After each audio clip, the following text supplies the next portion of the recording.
পাচ্ছি বাংলাদেশের যে একদম গুরুত্বপূর্ণ একটি প্রত্যেকটা কর্মচারী গভর্নমেন্টের যে গুরুত্বপূর্ণ একটি জায়গা যেটি এনবিআর জাতীয় রাজস্ব বোর্ড রাষ্ট্রের যে আয় ব্যয়গুলোর হিসাব প্রধান সহকারী যে আয় কোনো অবস্থাতে আসে সরাসরি নিয়োগ দেওয়া হয় না। যারা আমরা কি দেখলাম সেই প্রতিষ্ঠানটির সামনে আমরা দাঁড়িয়ে আছি।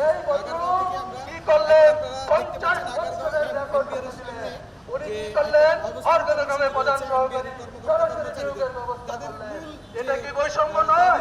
যেখানে 50 বছর আমরা নিজ থেকে পদোন্নতি পেয়ে পেয়ে প্রধান সহকারী হলাম, সেই জায়গায় উনি কি করলেন? নতুন নিয়োগ বিধি করলেন। সেখানে আয়কর বিভাগের কোন নেতৃবৃন্দকে ইনক্লুড না করে মন ভরা তাদের যেটা মনে চাইলো সেটাই করলো। আমরা এই বৈষম্য চাই না, আমরা এই বৈষম্যের অবসান চাই। মূল কারণ কি, মূল উদ্দেশ্য কি, আপনারা কি চাচ্ছেন? আজকে আমাদের এই কর্মসূচির মূল একটাই কারণ যে এই দুর্নীতিগ্রস্ত চেয়ারম্যান রহমাতুল মুনিম দীর্ঘ 6 বছর বিভিন্নভাবে লবিং করে আর এক্সটেনশন নিয়ে আমাদের যত প্রকার আয়কর এবং কাস্টম ভেটের যত কর্মচারী আছে তাদের উপর শাসন রাজত্ব কায়েম করেছেন। আর এই শাসন রাজত্ব কায়েম থেকে আমরা বের হতে চাই। 3 বারের চুক্তিতে 6 বছর এমন লোক দিয়ে আমরা এনবিআর চালানোর পক্ষে না। আমাদের স্বৈরাচার এবং তার দূষর মিলে এনবিআরকে কুক্ষিগত করে রেখে জাতীয় রাজস্ব আহরণকে ব্যাঘাত ঘটিয়েছে। আমরা চাই এই জাতীয় আহরণ বৃদ্ধি করার জন্য কাস্টম ট্যাক্স এবং ভ্যাট ক্যাডার থেকে একজন চেয়ারম্যান এবং যোগ্য চেয়ারম্যান চাই। এবং বর্তমান যে চেয়ারম্যান তিনি হলেন অর্থ প্রচারের অন্যতম সহযোগী। আপনারা জানেন বাংলাদেশ ব্যাংক এবং জাতীয় রাজস্ব বোর্ডের যোগসূত্রে যত অর্থ প্রচার করা হয় এই 2 প্রতিষ্ঠানের যোগসূত্রে ওনার অন্যতম হলেন রহমাতুল মুনিম।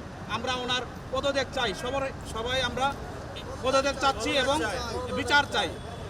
ওনার সহযোগী সহ এনবিআরের আজকে থেকে আমরা চাবো যে এখানে কোনো ক্রমেই যাতে উনি আর বলবৎ না থাকতে পারে। আমরা সকল আয়করের পক্ষ থেকে ওনাকে অবাঞ্ছিত ঘোষণা করতে চাই এবং যতক্ষণ পর্যন্ত উনি এই পদ থেকে সরে না যাবে আমরা সারা বাংলাদেশের প্রত্যেকটি কর অঞ্চলের অবস্থান ধর্মঘট করব। আপনারা কি মনে করছেন যে উনি সরে গেলে যে আপনাদের যে যতগুলো দাবি দাবা রয়েছে, যে আন্দোলনগুলো আপনারা বুধবার থেকে এই কর্মসূচিগুলো করে আসছেন, সেই কর্মসূচিগুলো বাস্তবায়ন হবে? হ্যাঁ, আমরা আশাবাদী এবং এইটাই আমাদের রাজস্ব আহরণ বৃদ্ধি এবং আমাদের সকল পর্যায়ের কর্মচারীদের আশার আলো। উনি চলে গেলেই আমরা আমাদের সকল দাবি দাওয়া বাস্তবায়ন হবে ইনশাল্লাহ। সে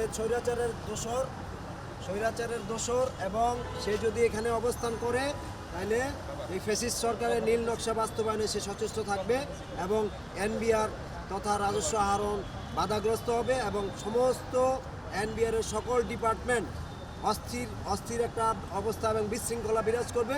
সুতরাং অনতিবিলম্বে তাকে পদচ্যুত করে গ্রেফতারের দাবি জানাচ্ছি।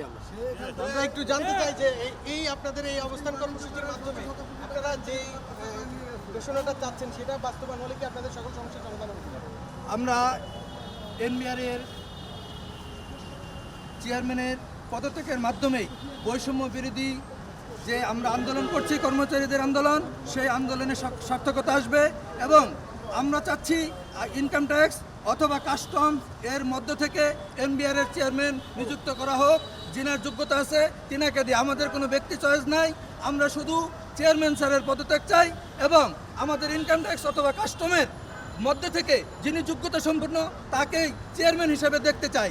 এই স্টেপ যদি আমরা পার করতে পারি তখন নবগঠিত চেয়ারম্যানের সাথে আমাদের নেতৃবৃন্দরা আমরা কথা বলে আমরা বৈষম্যমুক্ত বাংলাদেশ তথা বৈষম্যমুক্ত এনবিআর, বৈষম্যমুক্ত নিয়োগ বিধি, বৈষম্যমুক্ত পদোন্নতির ব্যবস্থা করতে পারবো ইনশাল্লাহ। আমরা আপনাদের এই প্রিন্ট এবং ইলেকট্রনিক মিডিয়ার যারা আপনারা আছেন আমাদেরকে সহযোগিতা করবেন। আমাদের এই কথাটা আমরা যেন প্রধান উপদেষ্টা ইউনূস সাহেব পর্যন্ত পৌঁছাতে পারি, তাহলে আমাদের চূড়ান্ত লক্ষ্যে আমরা পৌঁছাতে পারবো ইনশাল্লাহ।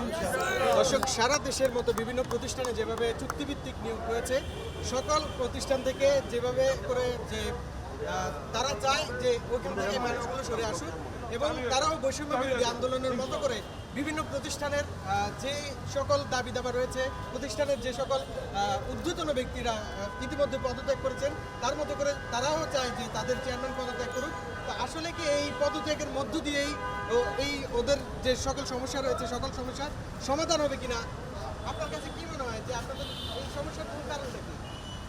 এই সমস্যার মূল কারণ কর্মচারীদের সাথে প্রহসন হয়েছে, সুপারসিড করে পদোন্নতি দেওয়া হয়েছে এবং নতুন জোন এক্সপেনশন করতে গিয়ে আমাদের কোনো দিনও প্রধান সহকারী পদে নিয়োগ হয় নাই। তারা জোরপূর্বকভাবে প্রধান সহকারী নিয়োগের প্রথা চালু করেছে। আমাদের প্রমোটিং কোটা থেকে সবসময় সুপারভাইজার হইতো, সেই সুপারভাইজার পদে এখন সরাসরি নিয়োগ দিচ্ছে। আমরা বারংবার চেয়ারম্যানের কাছে গিয়েছি, তাদেরকে বোঝানোর চেষ্টা করেছি, আমাদের কথা তারা কখনোই শোনে না।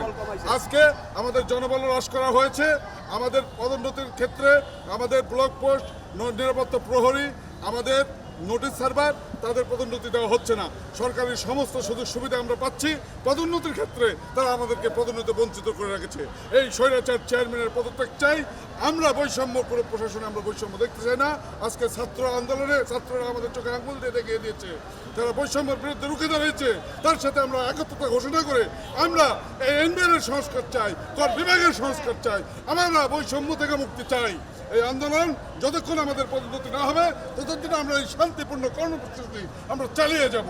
আমরা আপনাদের কাছে একটি কথা বলতে চাই, আপনারা জাতির বিবেক, আপনারা গণমাধ্যম, আপনাদের মাধ্যমে দেশবাসীকে জানাতে চাই আমাদের উপরে নিপীড়ন চালানো হয়েছে, আমাদেরকে শোষণ করা হয়েছে, আমাদের পিঠ দেয়ালে থেকে গেছে। আমরা আর ঘরে ফিরবো না যতক্ষণ আমাদের দাবি না আদায় হবে।